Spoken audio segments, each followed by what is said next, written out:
Of course, we spoke about emissions and then ethical supply chains. We're now moving on to talking about sustainable supply chains in the food industry. And I have four very esteemed panelists joining me today. I'm going to introduce everyone individually, so thank you for coming up. Irving Fain, Chief Executive and Founder at Bowery Farming. Thank you for being here. We have Eric Mittenhall, who's the Chief Strategy Officer at North America Meat Institute. Anu Rao, who's Senior Vice President, Communications, Sustainability and Responsibility at Pernod Ricard North America. And then Laurie Captain, who is Executive Vice President of Global Sustainability at US Dairy. So thank you, everyone, for being here today. Really looking forward to this next panel on sustainability in the supply chains, particularly with a focus on food. I lead our Global Food Security Index at Economist Impact, so this is very much a topic that I am entrenched in, and I think looking at agriculture, looking at food, we are all affected. Every single one of us can make better decisions, but agriculture as a whole, we have so much of that information coming through agriculture and its impact on climate, but it's also one of the industries that really has that potential to change the game. If we do agriculture right, we do food supply chains correctly, we can change the way we're managing the climate crisis.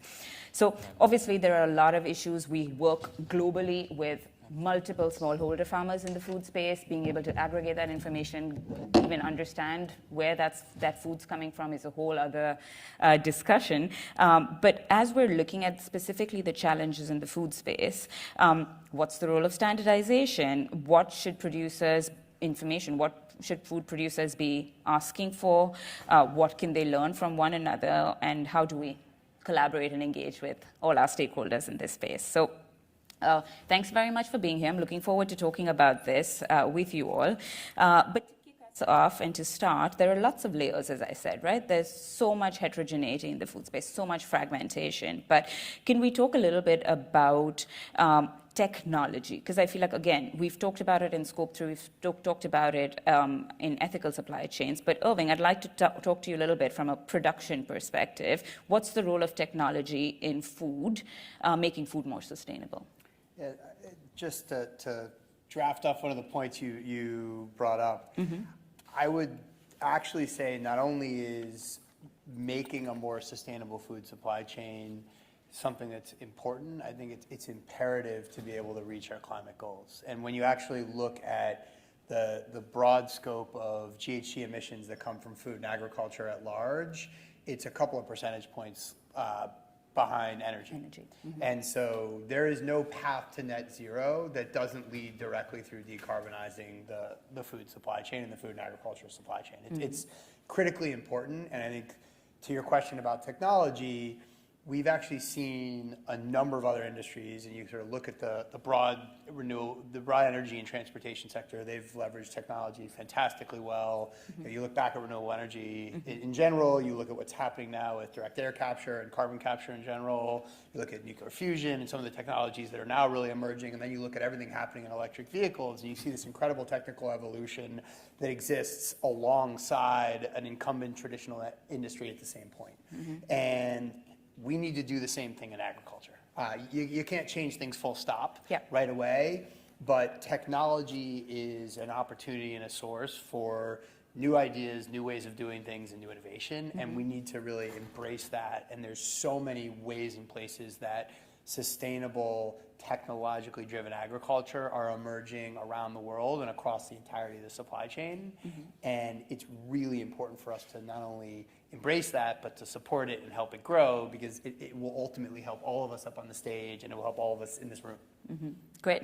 I think I'd love to come back to some of those specific examples that you shared, but I do want to also turn to Eric and, of course, Laurie, and feel free to take turns to answer this. But, of course, we talked about the scope of the challenge. We talked about why this is important, and, of course, the meat industry has taken a lot of that slack, right? Could you respond a little bit to, of course, we've seen alternative proteins, so technology in this space as well. But can you talk a little bit, in your opinion, about how the sector is managing this almost trade-off, or at least this discussion between nutrition and protein requirements and all of that, but also sustainability? Yeah, I mean, for us, nutrition and sustainability go hand in hand. Nutrition is a key component. We are aiming to contribute to healthy people, healthy communities, and a healthy planet, and you can't separate out those things. And so meat is a very nutrient-dense food that contributes very well to our nutrition and is an important component of that. And so we want to be able to maximize that while also minimizing our impact on the planet. And so we have worked very hard to connect the supply chain, to collect data and amplify what's being done throughout all sectors, including in the dairy sector, to make sure that we are bringing the appropriate nutrition to the table that feeds people and keeps them healthy, while also taking steps, including using technologies to reduce our impact on them. Could you share a little bit about some of the technologies that you're Yeah, using? I mean, there are a lot of different approaches, and I think the science right now is really still evolving around the technologies that are available. You have things like feed additives, genetics. There's huge opportunity in genetics to make some improvements. You have things that can be done in the plants, the processing facilities around solar and automation and artificial intelligence. And so it varies by company, it varies by different types of products and what's available, but there's many different ways to go about it, and we're trying to equip the industry to be able to use all of those at their disposal. And Laurie, similar question. The dairy industry is getting a lot of that flack as well, but yeah. Yes, well, I think I would agree wholeheartedly with Eric that any discussion about a sustainable food system needs to think about nutrition and sustainability. So I would definitely agree with that statement. And like meat, dairy is in some ways it's almost unmatched in terms of what it can provide in protein and nutrition. 3 out of the 4 nutrients that are most lacking in U.S. diets. 13 essential nutrients exist in dairy.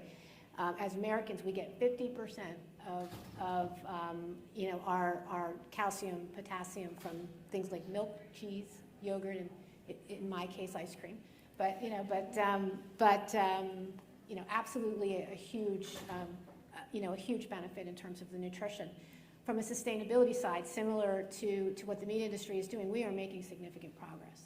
In 2008, the industry was one of the first as an industry to do a life cycle assessment and determine that dairy accounted for about 2% of the greenhouse gas footprint in the United States. But in the decade after that, so from 2007 to 2017, there were tremendous progress made across the industry. And a gallon of milk was able to be produced using 30% less water, 21% less land, and 19% reduced greenhouse gas input. So again, we're seeing tremendous progress, but we can't stop there. And the technology is evolving.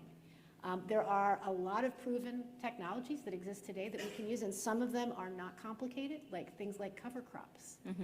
And then there are things like feed additives and others. And there's a really great, I really believe in the power of partnership and the significance of partnership in really helping us solve these challenges. And one of the partnerships I am most excited about is an effort we call the Green Cattle Initiative.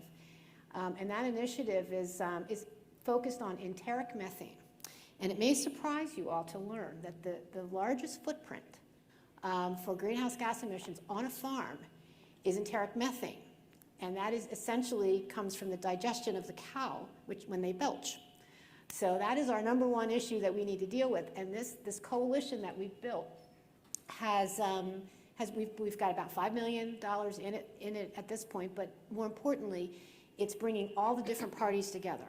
We've got the Foundation for Food and Ag Research, a number of other universities and other organizations pulling their dollars and figuring out what are the best research projects that are going to get us the greatest impact. So it's a strategic approach that involves all the parties to solving a really critical problem. And that is a real model for how we think collaboration partnership needs to move forward. Yeah, I definitely want to come back to stakeholder engagement and collaboration, because I think just within this panel itself, there's so much to share. But Anu, I want to kind of turn it over to you. I know you say that at your heart, Pernod Ricard is an agriculture company, and you talk about the importance of local sourcing. Can I ask you to maybe describe what you mean when you say at our heart we're an agriculture company, of course, with grains and everything else, but also more importantly, can you talk a little bit about what you're doing in ensuring that you can do this local sourcing, and then what the role of big companies is in consolidating all their farmers and then ensuring that they're able to effectively manage the sustainable supply chain. Yes. Can everyone hear me? Can you just try Like again? It's not, oh, Yep. I just have to talk down. Okay. Fascinating discussion. And I definitely want to get back to all of those points and learn a lot. But yeah, I mean, you might be like, why is there an alcohol company on this panel? And the truth is that behind every cocktail martini that you have, there is a farmer who has brought that to life. I don't think people think about that, but we really think about ourselves first and foremost as an agricultural company. And when we say that's our core and the people are at our heart, that means we're very human-centric, and that includes, not just the people who, work for Pernod Ricard in the offices, et cetera, but our farmers, very much our farmers and our suppliers and our partners and everyone that we, interact with and collaborate with to bring, our business to life. So the farmers are a huge part of my world and our initiatives, and, the partnership with them is, just absolutely fantastic. I think in terms of local sourcing, I mean, look, right, again, Pernod Ricard, big global company, tons of brands, from different countries, different, huge global footprint. But the truth is that it is a conglomerate of fantastic brands that do maintain fairly local relationships. So if you look at something like Absolut, right, Absolut's a Swedish product. Everything they do is within a 2-mile radius of the distillery.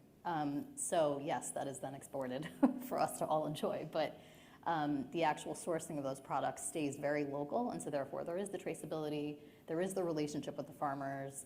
In North America, we also manufacture, and we have brands in Kentucky, we have whiskey brands, we have brands in Canada, in Walkerville, which is basically Canadian whiskeys, that some of us may not know about, but they're really good if you ever want to have one. But the way that we do it in these places as well, like so for example, TX whiskey, all of the grain for the TX whiskey is sourced in Texas. In Smooth Ambler, all of it in West Virginia. A Rabbit Hole is one of our whiskeys. The distillery itself is in Kentucky, in Louisville, and everything is sourced right there. So the idea is that while it is a big global footprint, the sourcing and the relationships stay local. And it's not just about where the products come from, because for the actual grains, right? I mean, when it's right there, it's the freshest, it's the best. But it's also about maintaining that local ecosystem and making sure that our approaches are tailored to those ecosystems and that we're actually providing jobs, creating jobs. These are things that are really important to us. So that's how we try to stay as sustainable as possible in terms of the supply chain. And I think you had some other No, I mean, we can questions. come back to it. Okay. I think it's I know there was like a interesting. series of questions. Yeah. Also, Okay. I mean, feel free to raise hands because I want to make sure we trickle questions throughout. But Irving, maybe I could turn to you quickly on technology, because you mentioned local sourcing is obviously one solution. Could you share some examples of, I mean, the US with such a strong tech ecosystem, right? Obviously, you're doing so much innovation here, and we could talk about how that would translate to a different continent entirely. But can you share a little bit about some of those really interesting technologies you're seeing in the US? I think we actually have a really good opportunity in the US right now. I mean, we are in many ways sort of on the cusp of a new agricultural revolution in terms of how do you leverage so much new technological innovation towards so many different aspects of growing the supply chain in its entirety. And one of the things that we do really well in this country actually is innovation, new technological developments, which we can then export effectively around the world.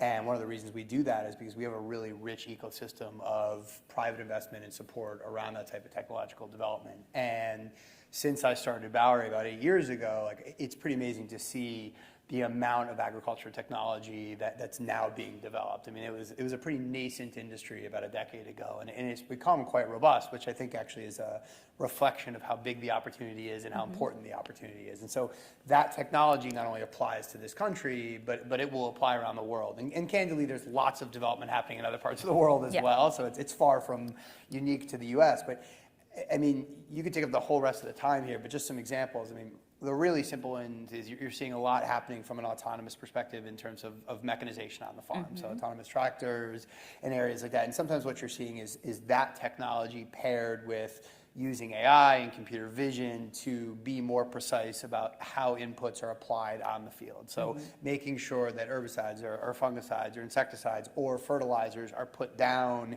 only where they're needed and when they're needed. So you're reducing the input. That's a cost reduction for a farmer. It's also an environmental benefit. Now, I'd go further to say you're starting to see a lot of really interesting innovation around biological inputs, not synthetic inputs, which end up being better in general when they're put down. That's a really interesting and exciting part of the world. And I think we're going to see a lot more from that as well. Precision agriculture in general is just a really important opportunity, and it's not just important in this country, but we need to be able to get yields up around the world, especially in developing countries where yields lag oftentimes in the same crops that we have in the US, 3, 4, 5 times even, and a lot of that's just access to the technology and education on how to actually use it. And so there's so many different ways that we can spread what's happening here. We can share that with the rest of the world. There's innovation happening in the rest of the world that can be shared more broadly. But I really do see the pace of change increasing quite a bit. And the other piece of this is the interest and the willingness in adoption across the supply chain is opening up substantially. From farmers to producers to processors, people are interested and open, whereas it used to be met with skepticism. Like now there's real enthusiasm to embrace new technology and new change. And that attitudinal change is really important. Yeah, I think the precision agriculture is obviously how do you manage water more effectively? How do you actually reduce your dependency on other natural resources? Yeah, we have a resource problem, whether people want to come to grips with it or not. And I think that the biggest challenge we have is the world is just becoming more uncertain and unreliable. And that can look like drought, but that can also look like flooding and excessive amounts of water on the West Coast. And that looks like geopolitical instability, that looks like supply chain instability, that looks like challenges in labor. And when you look at broad-based global supply chains from a food perspective, they're meant to absorb a certain level of uncertainty and instability. But when the standard deviation of that instability increases at the level that it is now, our supply chains just aren't meant to actually handle that. Yeah. And so we need to think about new ways to manage for that challenge. And that is a critically important problem today and certainly in the next generations to come. Yeah. I think, shocks are just going to get more and more intense and more frequent. And how do we manage those? Eric, I'd like to come to you quickly on technology. So you said something about feed and, innovative technologies okay, great. I will come to you. Just give me 1 second, Peter. So innovative technologies in the meat and then in the dairy sector as well. Really curious to know what's going on there. And then I have a follow-up, but go ahead.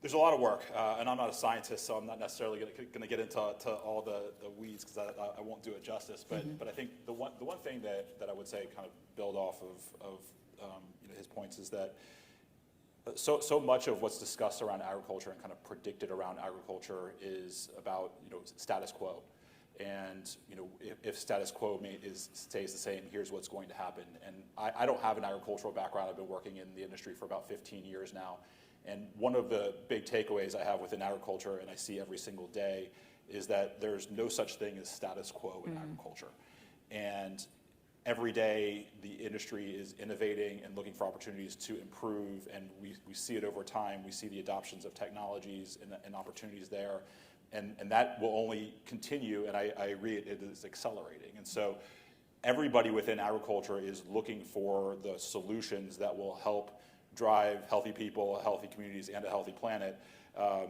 What those specifically are depends, on different regions, different animals.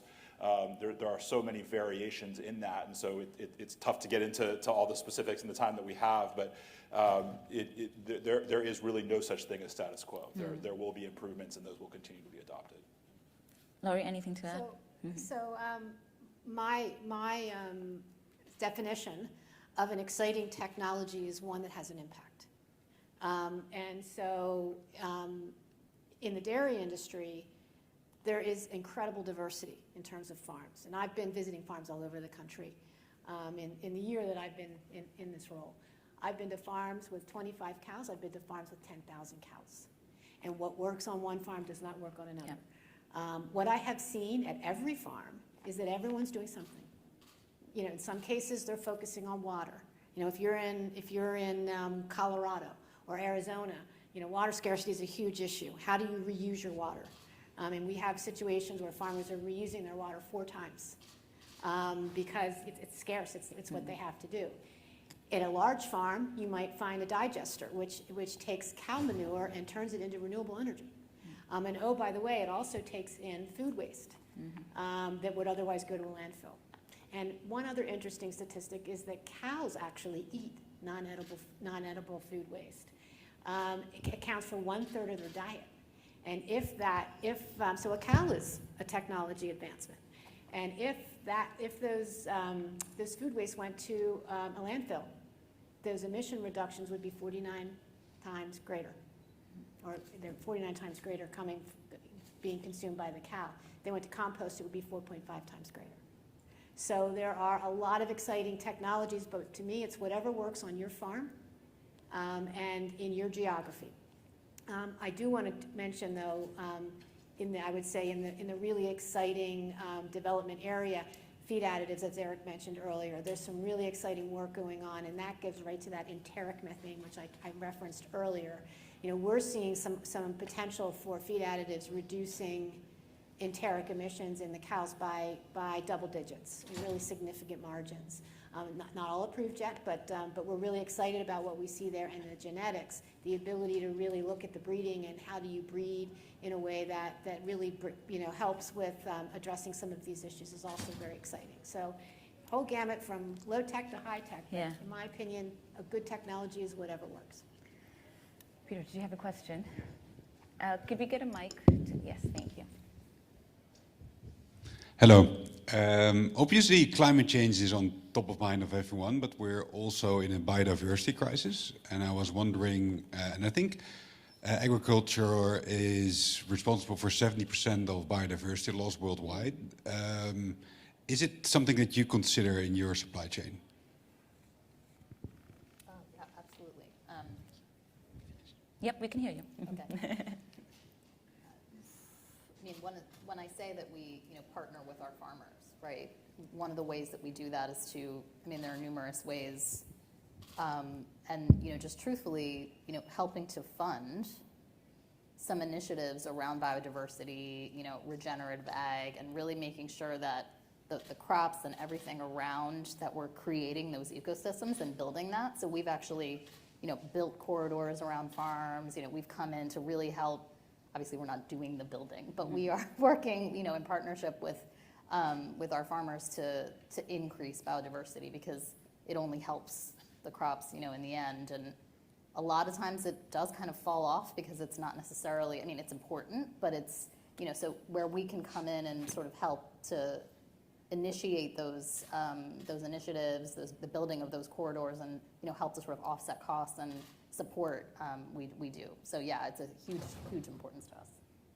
Yeah, regenerative agriculture, right? Huge right now, but then also looking across different types of, intercropping, agroforestry, all of those factors. How do we not just reduce our forestry loss, but actually build more?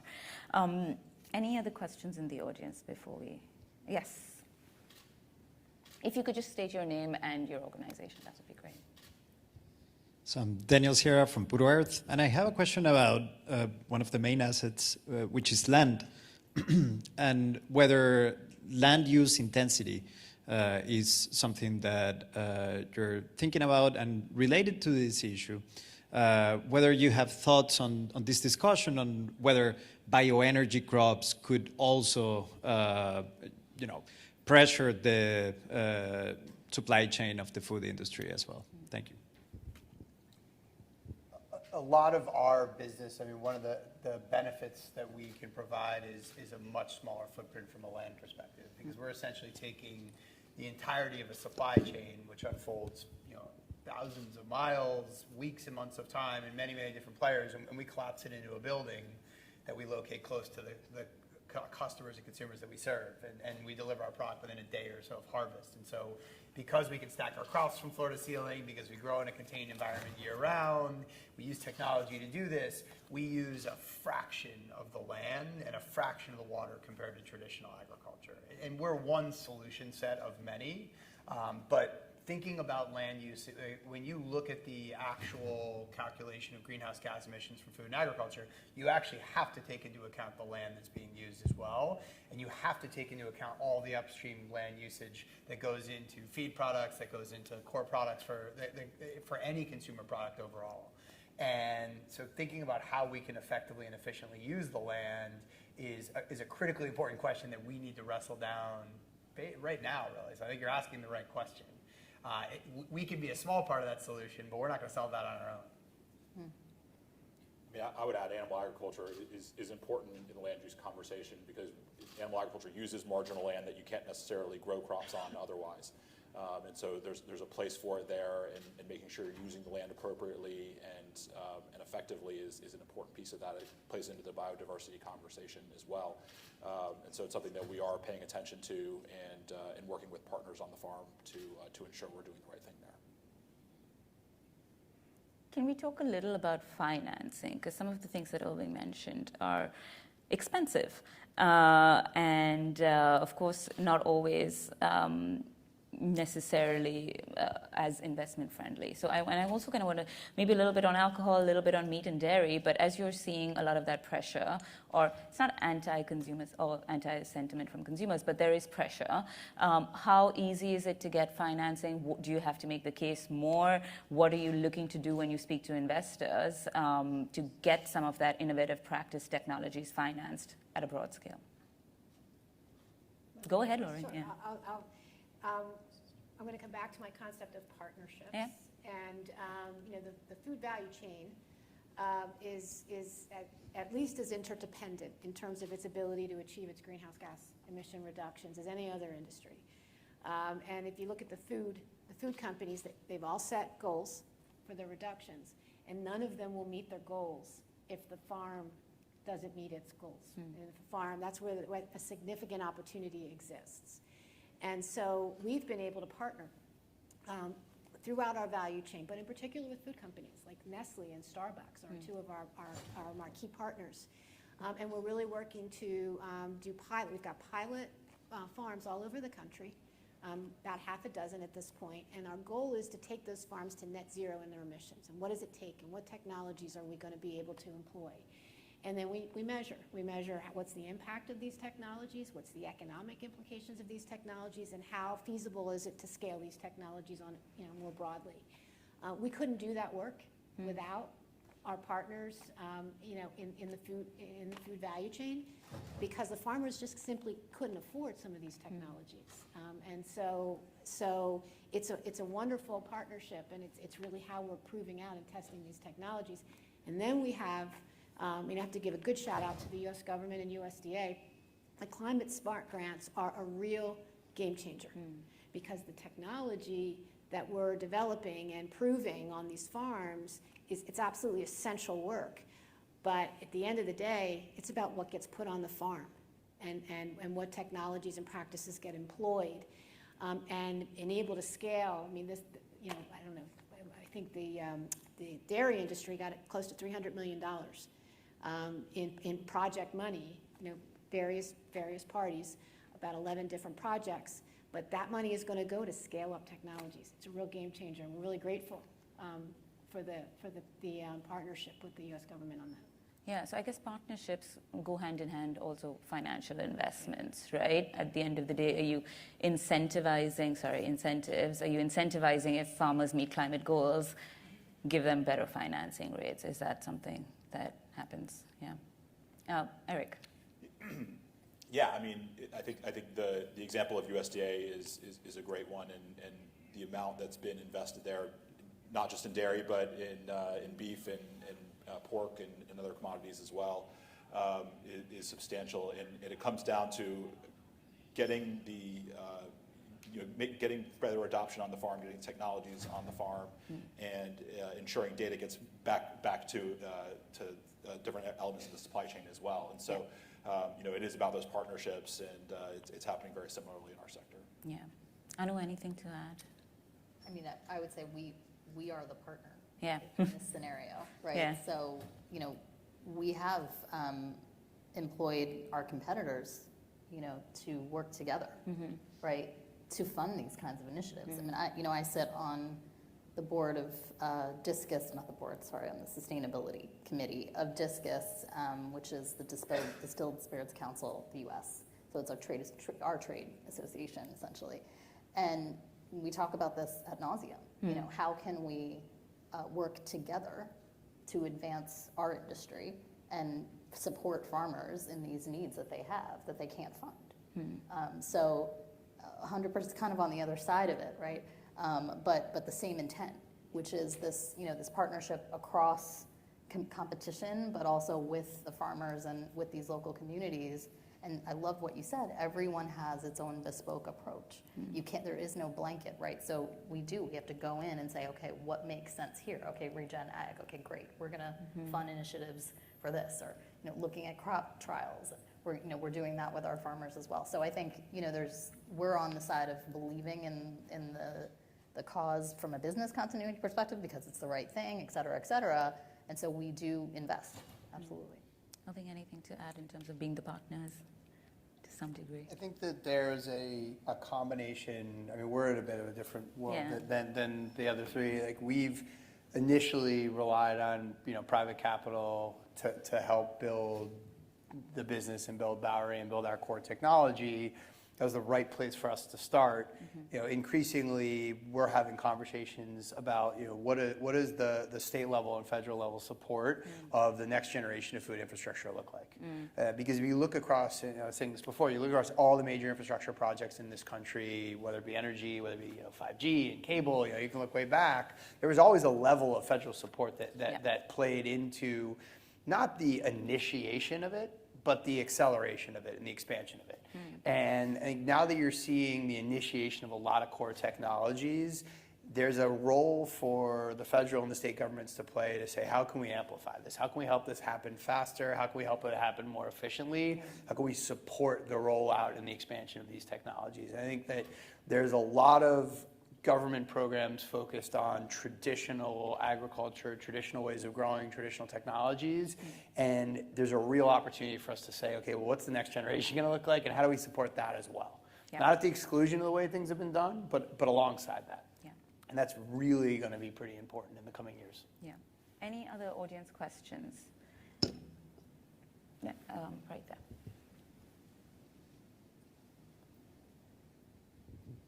Hello, good afternoon. Thank you for being here. My name is Elizabeth DeFriest. I'm with USAID in the Bureau for Resilience and Food Security's Private Sector Engagement Secretariat. My question's kind of more based on my upbringing than my personal background. So I grew up on a 1,500 cow dairy farm in Vermont. And just to kind of paint the picture of kind of like an on-farm intergenerational conflict, when my brother is coming to the table with different technologies and different innovations and cover crops and regenerative agriculture, there's a lot of tension that's felt within the generations that are still there. I can only imagine the top-down resistance that older generations or potentially undereducated younger generations are thinking when you're presenting them with, the green cattle initiative and other things that you're doing. So I'm just kind of curious, how you're educating farmers on the ground and incentivizing farmers to reduce methane and to have more sustainable agricultural practices if business as usual has always worked for them and they don't quite see the importance. So yeah, that's my question. So that's a great question, and it's an absolutely a legitimate issue. So what your experience on your family farm is happening on farms across the country as this transition is happening within generations. We start, when we talk with farmers, we really start with helping to explain the why, right? And in real common sense terms, the why is that people will stop buying your product if we don't address this issue. And, you know, the reality is that farmers have been stewards of the land for generations. You can't sustain your farm if you're not concerning yourself with the water quality, the soil, how you're caring for your animals. So farmers have been doing things, you know, for many, many generations. And I hear that a lot, like, we're not getting credit for everything we've already done. And I hear that a lot, and it's true.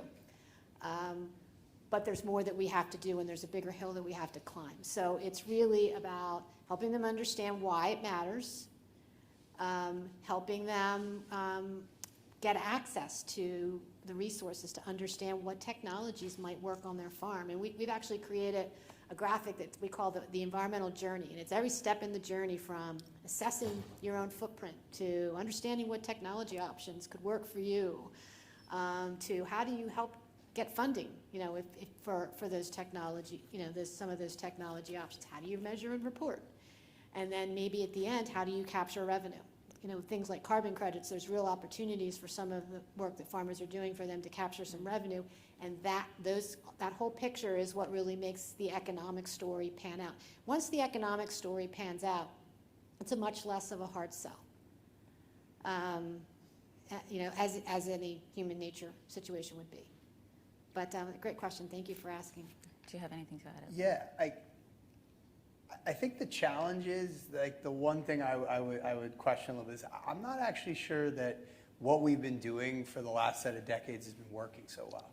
I think that's really the fundamental problem, and that's not anyone's individual fault. Like, we learn and we understand as time goes on, and in fact, like, we've been using a lot of practices that actually cost us a lot more than we realized. That cost was just in arrears. Mm-hmm. And we're now realizing what that cost looks like. There is arable land reduction, there is substantial topsoil reduction around the world. And you just look at what's the state of the water in this country. I mean, you look at the major aquifer in the Central Valley that we rely on. Last 20 years, we've lost 36 million acre feet of water there. And that's equivalent to 1.3 times the Lake Mead in Nevada, which is the largest reservoir that we rely on in this country. I mean, and aquifers don't just replenish themselves over a season. They're hundreds of feet below the water. And so it's no one individual's fault. No one was doing this intentionally or purposefully. We've just learned a lot more about what the actual consequence of our practices and our ways of doing things are today. And so I agree that there's got to be an economic imperative there, but we don't really have a choice. Like, we cannot continue to do things the way that we've been doing them and sustain a healthy food and agricultural supply chain and ecosystem. Like, we have to drive change, and it's the responsibility of everybody across the value chain to do that and to provide the methods, the knowledge, the technology, and the understanding so that we can shepherd that change in. But I think it's a false choice in a lot of ways. Like, there isn't a choice. Like, we all need to make these choices collectively as consumers, but we need to make these choices as constituents in the supply chain as well. And is it the role of the government, though, to be able to maybe quantify some of those externalities across and be able to, you know, encourage that cross-industry sharing, and then the role of industry or businesses or other associations to actually be able to skill and train and, you know, provide that technique? I think public-private partnership is important, right? And consistency in data, it's really hard in agriculture and food. There's just so many different ways of measuring the same thing, and that makes it confusing for anybody. So I think standardization of data only helps people. But then public and private partnership together, sort of what I was talking about before, and the programs you guys were talking about, like, that's how you make this happen. It can't be one or the other alone. It has to be the two coming together. But we got to focus on this problem. Like, there's no question. And again, I continue to point to it, but you actually look at the energy industry, like, they're doing a decent job at this right now. They're not abandoning the old way, but they are not shying away from doing things differently. And they're being, you know, listen, different constituents will argue about different emissions and things like that, but everybody acknowledges something has to change and there's a problem here. And I think that's the first place we start, which is, hey, we got to do things differently. How do we do that? Yeah. Final questions? Yeah. Great. Okay, I'm going to just quickly turn it over to the participants. If there's one key takeaway from today's discussion, or something you're going to take back to the associations, to your other colleagues, what would that be? Irving, do you want to start? You know, I think it's just the importance of multitudes of solutions across different stakeholders and partnerships between private and public sector together to solve what's a very large but very important problem. Anu? How do I pick? There's so many. I really learned so much about the milk business, and I'm going to take that back to all of my friends and family. But beyond, seriously, but beyond that, no. I think it just kind of makes it all real. I think what I mean, of course it's real, but your question around intergenerational farms and it comes back to my favorite phrase, which is change management. It's a communications challenge. I think we have a communications challenge with farmers. I think we have it with consumers. There's this work that we're all trying to do. We need a better comms plan, and so I think that's what I do, and that's why I'm both comms and sustainability, because there's this intrinsic link, and we're not translating the complexity in a way that people can understand. And so what happens is they just don't want to deal with it. It just is too much, it's daunting. And that hurdle we have to get over. So that's one of the takeaways that Eric? I think the theme of our panel has been the power of partnerships, and it's not necessarily a one-size-fits-all approach. We started what we call the Protein Pact as a partnership effort, recognizing that improving and contributing to healthy people and a healthy planet is not the responsibility of one part of the supply chain. It's not a responsibility of one actor. It's a responsibility of all of us in doing so together. And so that's why we partner with others throughout our supply chain, with partners in dairy, to make sure we're all working together towards these common goals and doing so in a measurable way to have an impact.